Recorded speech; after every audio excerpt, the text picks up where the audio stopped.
Hello বন্ধুরা, তো তোমরা সবাই কেমন আছো? আশা করি সবাই ভালো আছো। আজকে আমি তোমাদের সাথে শেয়ার করছি ভ্যাবলা স্টেশনের কিছু কথা আর কাহিনী। তো ভ্যাবলা স্টেশন, এটি হচ্ছে ভ্যাবলা স্টেশন বসিরহাটের। তো এই বসিরহাটের স্টেশনের এই একটাই লাইন আছে, আর ওইদিকে দেখো অনেক বস্তি বাড়ি আছে, আর এখানে কিন্তু অনেক দোকানপাট আছে রেল লাইনের ওপরে। তো এখানে বলেছিল যে ডাবল লাইন হবে, সেই জন্য হকার উচ্ছেদ করার কথা, কিন্তু হকার উচ্ছেদ হয়নি। তো এখানে অনেকদিন ধরে বিক্ষোভ হয়েছে যে পুনর্বাসন ছাড়া হকার উচ্ছেদ হবে না, বা কোনো কিছু ভাঙা যাবে না, যেটা অনেকে বলছে হকার, কেউ বলছে দোকানদার। যাই হোক, তো এটা এখনো হয়নি, যেমনভাবে দেখছো তেমনভাবেই আছে। আর কিছু একটা কাহিনী তোমাদের সাথে বলি। এখানে একটা বাচ্চা মেয়ে এখানে 2 থেকে 3 দিন আগে বসেছিল।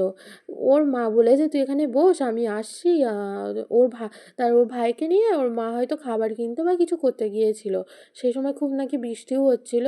তা একটা লোক এসে ওকে বলছে, বাচ্চা মেয়েটাকে বলছে, তুমি কি এখানে একা বসে আছো? মেয়েটি বলছে হ্যাঁ, কেন?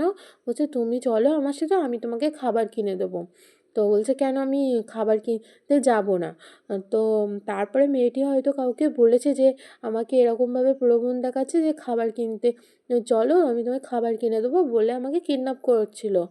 তো সত্যি সেই ছেলেটা এরকমই ছিল।